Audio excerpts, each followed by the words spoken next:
रामायण का विस्तृत सारांश। भारतीय संस्कृति का मुख्य महाकाव्य रामायण है, जिसे महर्षि वाल्मीकि ने लिखा ग्रंथ लगभग 24,000 श्लोकों और 500 सर्गों में विभाजित है, जो मुख्य रूप से 7 खंडों में विभाजित है। इनमें है बालकांड, अयोध्याकांड, अरण्यकांड, किष्किंधाकांड, सुंदरकांड, लंकाकांड और उत्तराकांड। इसमें भगवान श्री राम के जीवन की कथा का वर्णन किया गया है, जो आदर्श पुरुष और मर्यादा पुरुषोत्तम के रूप में माने जाते हैं। बालकांड से शुरू करते हैं। बालकांड की शुरुआत राजा दशरथ से होती है, जो अयोध्या के प्रतापी राजा थे। दशरथ के 3 रानियां थीं, कौशल्या, कैकेयी और सुमित्रा, लेकिन उन्हें कोई संतान नहीं थी। पुत्र प्राप्ति की इच्छा से दशरथ ने ऋषि वशिष्ठ के निर्देश पर उत्कृष्ट यज्ञ का आयोजन किया। यज्ञ के फलस्वरूप उन्हें 4 पुत्रों का जन्म हुआ। राम कौशल्या से, भरत कैकेयी से, लक्ष्मण और शत्रुघ्न सुमित्रा से। राम का पालन पोषण अत्यंत धार्मिक और मर्यादित वातावरण में हुआ। ये बचपन से ही विनम्र, शूरवीर और धर्मनिष्ठ थे। राम उनके भाइयों को शिक्षा देने के लिए गुरु वशिष्ठ ने उनका दीक्षा आरंभ किया। इसी समय महर्षि विश्वामित्र राजा दशरथ के पास आते हैं और उनसे राम और लक्ष्मण को ताड़का और सुबाहु जैसे राक्षसों का संहार करने के लिए अपने साथ भेजने का आग्रह करते हैं। राम और लक्ष्मण विश्वामित्र के साथ जाते हैं। दंडकारण्य के जंगल में ताड़का और सुबाहु का वध करते हैं।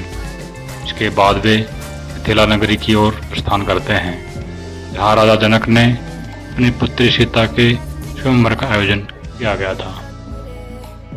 जनक ने घोषणा की थी कि जो भी शिव जी के धनुष को तोड़ने में सफल होगा, वह सीता से विवाह करेगा। अनेक राजा इस धनुष को उठाने में असफल होते हैं, लेकिन राम शिव का धनुष उठाते हैं और उसे तोड़ देते हैं। इस प्रकार राम और सीता का विवाह संपन्न होता है। इसके बाद लक्ष्मण, भरत, शत्रुघ्न का विवाह सीता की बहनों उर्मिला, मांडवी और श्रुतकीर्ति से होता है। विवाह के बाद राम, सीता और उनके भाई अयोध्या लौट आते हैं। अयोध्याकांड। अयोध्याकांड में राजा दशरथ अपने पुत्र राम को अपना उत्तराधिकारी घोषित करते हैं।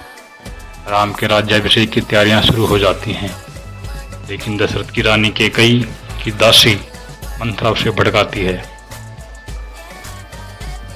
यदि राम राजा बन गए तो भरत का महत्व समाप्त हो जाएगा।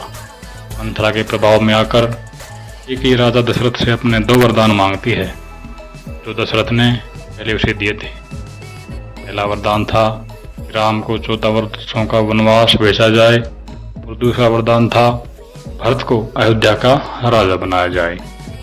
दशरथ अत्यंत दुखी होते हैं, लेकिन वचनबद्ध होने के कारण उन्हें कैकेयी के वरदानों को स्वीकार करना पड़ता है। राम वनवास जाने के लिए तैयार हो जाते हैं। सीता और लक्ष्मण भी उनके साथ वन जाने का निश्चय करते हैं। राम, सीता और लक्ष्मण वनवास के लिए प्रस्थान करते हैं। इस दौरान भरत जब अयोध्या लौटते हैं और राम के वनवास की बात सुनते हैं, तो वे अत्यंत दुखी होते हैं। भरत राम को वापस लाने के लिए वन जाते हैं, लेकिन राम अपने धर्म का पालन करते हुए वनवास स्वीकार करते हैं और भरत को राज्य लेने से मना कर देते हैं। भरत राम की खड़ाव लेकर अयोध्या लौटते हैं और राम की अनुपस्थिति में राज्य का संचालन करते हैं। अरण्यकांड। राम, सीता और लक्ष्मण वन में रहते हुए कई ऋषियों और मुनियों से मिलते हैं। इसी समय दंडकारण्य के जंगलों में राक्षसों का आतंक फैला हुआ था। राम ने अनेक राक्षसों का संहार कर ऋषियों की रक्षा की। अरण्यकांड में प्रमुख घटनाओं में शूर्पणखा की नाक कटने की घटना भी शामिल है। शूर्पणखा, जो रावण की बहन थी, राम से विवाह का प्रस्ताव रखती है। राम उसे अस्वीकार कर देते हैं और लक्ष्मण से विवाह करने का सुझाव देते हैं। लक्ष्मण भी उसे अस्वीकार कर देते हैं। इसे क्रोधित होकर शूर्पणखा सीता पर हमला करती है। लक्ष्मण उसकी नाक काट देते हैं, जिससे अपमानित होकर वह अपने भाई रावण के पास जाती है और सीता के सौंदर्य को प्रशंसा करती है। रावण, जो लंका का राजा और महान राक्षस था, सीता का अपहरण करने की योजना बनाता है। वह मारीच को स्वर्ण मृग के रूप में भेजता है। सीता स्वर्ण मृग को देखकर मोहित हो जाती है और राम उसे पकड़ने का आग्रह करती है। राम मृग को पकड़ने जाते हैं, लेकिन मृग मारीच निकला, जो राम के हाथों मारा जाता है। मरते समय मारीच राम की आवाज में लक्ष्मण को पुकारता है। सीता सुनकर चिंतित हो जाती है और लक्ष्मण से राम की सहायता के लिए जाने का आग्रह करती है। लक्ष्मण सीता की सुरक्षा के लिए एक रेखा खींचते हैं, इसे लक्ष्मण रेखा कहा जाता है, और राम की सहायता के लिए जाते हैं। इस अवसर का लाभ उठाकर रावण साधु का वेश धारण करके सीता का अपहरण कर लेता है। किष्किंधा कांड। सीता की खोज में राम और लक्ष्मण किष्किंधा पहुंचते हैं, जहां उनकी भेंट हनुमान और वानर राज सुग्रीव से होती है। सुग्रीव, जो बाली के अत्याचार से पीड़ित थे, राम से मित्रता करते हैं। राम सुग्रीव से वचन लेते हैं, यदि वे बाली को पराजित कर देंगे तो सुग्रीव उन्हें सीता की खोज में सहायता करेंगे। राम बाली का वध करते हैं और सुग्रीव को किष्किंधा का राजा बनाते हैं। सुग्रीव अपने वचनानुसार सीता की खोज के लिए अपनी वानर सेना भेजते हैं। हनुमान, जो वायु के पुत्र और अपार शक्ति के धनी थे, सीता की खोज के लिए लंका जाते हैं। वहाँ वे अशोक वाटिका में सीता को पाते हैं। हनुमान सीता को राम का संदेश देते हैं और उन्हें धैर्य रखने के लिए कहते हैं। अशोक वाटिका को नष्ट करते हैं और रावण के पुत्र अक्षय कुमार का वध कर देते हैं। रावण हनुमान को पकड़ने का आदेश देता है, लेकिन हनुमान अपने बल और बुद्धि से रावण के दरबार में भी राम का संदेश पहुंचाते हैं। रावण हनुमान की पूंछ में आग लगवा देता है, लेकिन हनुमान लंका को जलाकर समुद्र पार करके वापस लौट आते हैं।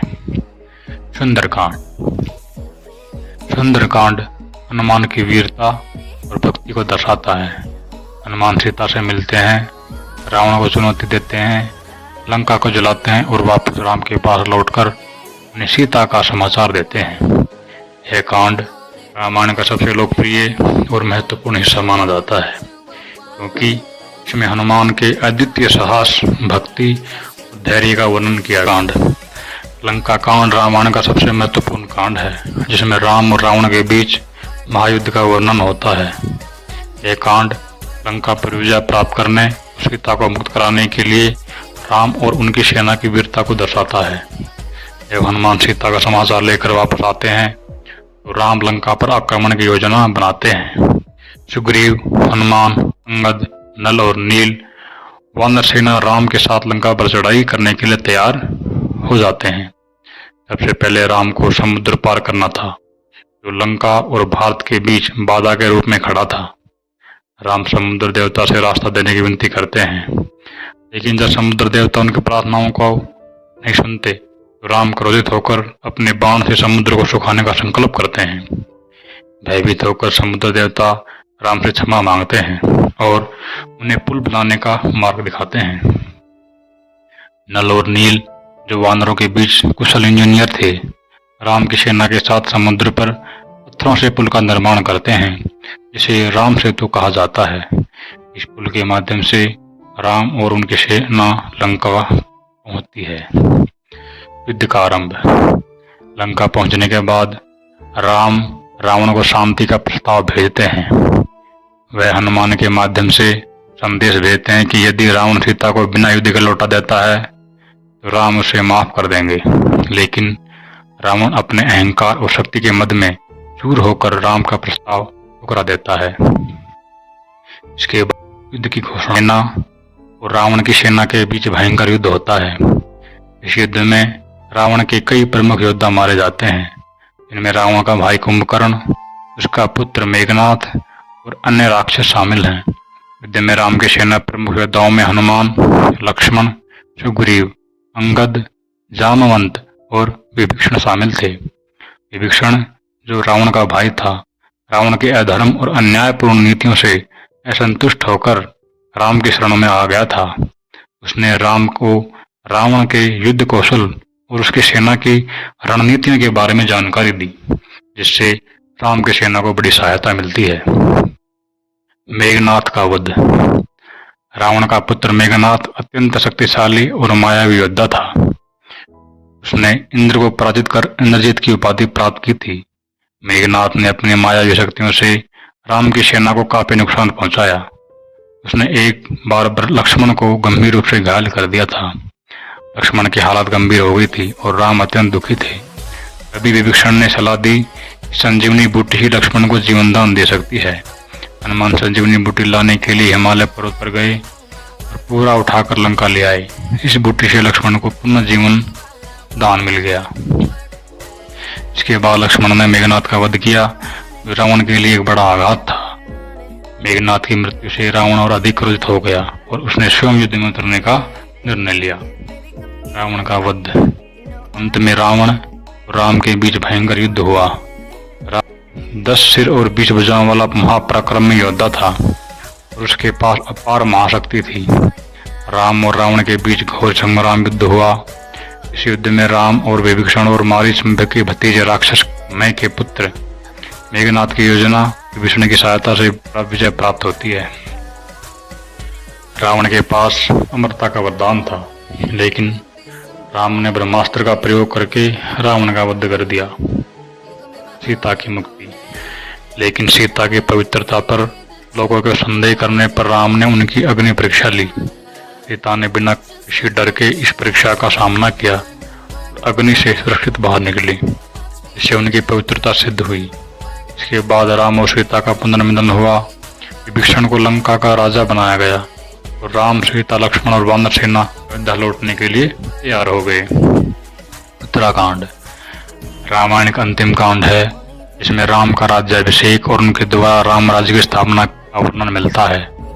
इसके साथ ही सीता का वनवास और लव कुश की कथा भी इस कांड का हिस्सा है। राम राज्य की स्थापना। लंका पर विजय प्राप्त करने के बाद राम, सीता, लक्ष्मण और हनुमान अयोध्या लौटते हैं।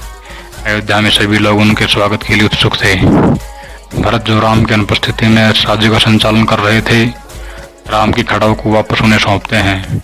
राम का राज्याभिषेक होता है और अयोध्या में राम राज्य की स्थापना होती है। राम राज्य एक आदर्श राज्य था, जहाँ सभी लोग सुखी और संतुष्ट थे। समाज में न्याय, धर्म और मर्यादा का पालन होता था। सभी लोग राजा राम के प्रति पूर्ण निष्ठा और प्रेम रखते थे। सीता का वनवास। हालांकि राम का राज्याभिषेक और राम राज्य की स्थापना हो चुकी थी, लेकिन प्रजा के कुछ लोगों द्वारा सीता की पवित्रता पर संदेह किया जाने लगा। एक दिन एक धोबी ने अपने पत्नी के चरित्र पर संदेह करते हुए कहा कि वह सीता की तरह नहीं है, इसे रावण के घर से वापस लाया गया था। जब यह बात राम के कानों तक पहुंची, उन्होंने राज्य और प्रजा के प्रति अपने धर्म का पालन करते हुए सीता को पुण्य वनवास भेज दिया। वनवास के दौरान सीता महर्षि वाल्मीकि के आश्रम में निवास करती है, जहां उनके 2 पुत्र लव और कुश का जन्म होता है। वाल्मीकि आश्रम में उनका पालन पोषण और शिक्षा दीक्षा होती है। वे राम की कथा को भी सुनते और सीखते हैं। लव कुश की कथा। एक समय राम ने स्वमेघ यज्ञ का आयोजन किया। यज्ञ के दौरान यज्ञ का घोड़ा संपूर्ण भारतवर्ष में घूमता है और जिस भी राज्य में वह घोड़ा जाता है, वहाँ के राजा को या तो राम की अधीनता स्वीकार करनी होती है, युद्ध करना होता है। ये घोड़ा वाल्मीकि के आश्रम में भी पहुंचता है, जहाँ लव और कुश उसे पकड़ लेते हैं। जब राम की सेना घोड़े को वापस लेने के लिए आती है, लव और कुश उसे लौटाने से इनकार कर देते हैं।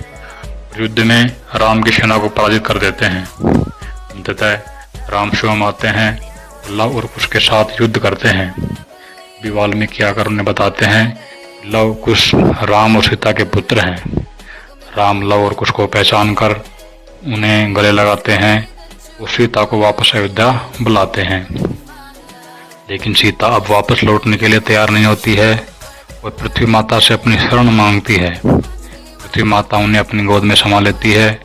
राम इस घटना से अत्यंत दुखी होते हैं, लेकिन वे अपने धर्म और कर्तव्य का पालन करते रहते हैं। राम की अंतिम यात्रा। उत्तराकांड के अंत में राम अपने भाइयों के साथ सरयू नदी में जल समाधि लेते हैं और स्वर्ग की ओर प्रस्थान करते हैं। राम के इस पृथ्वी से विदा होने के बाद भी राम राज्य की प्रतिष्ठा और आदर्श समाज में बनी रहती है। राम के जीवन और उनके आदर्शों की कथा युगों युगों तक लोगों को प्रेरणा देती रहेगी। निष्कर्ष, रामायण एक ऐसा महाकाव्य है जो जीवन के आदर्श, मर्यादा, धर्म और कर्तव्य का संदेश देता है। इसमें श्री राम का जीवन एक आदर्श पुरुष और राजा के रूप में प्रस्तुत किया गया है। रामायण हमें यह सिखाती है कि जीवन में चाहे कितनी भी कठिनाइयाँ क्यों ना आए, हमें अपने धर्म, कर्तव्य और मर्यादा का पालन करना चाहिए। इसी प्रकार से आप हमारी और भी ऑडियो बुक सुनने के लिए हमारे चैनल को लाइक और सब्सक्राइब कर सकते हैं। Thank you so much.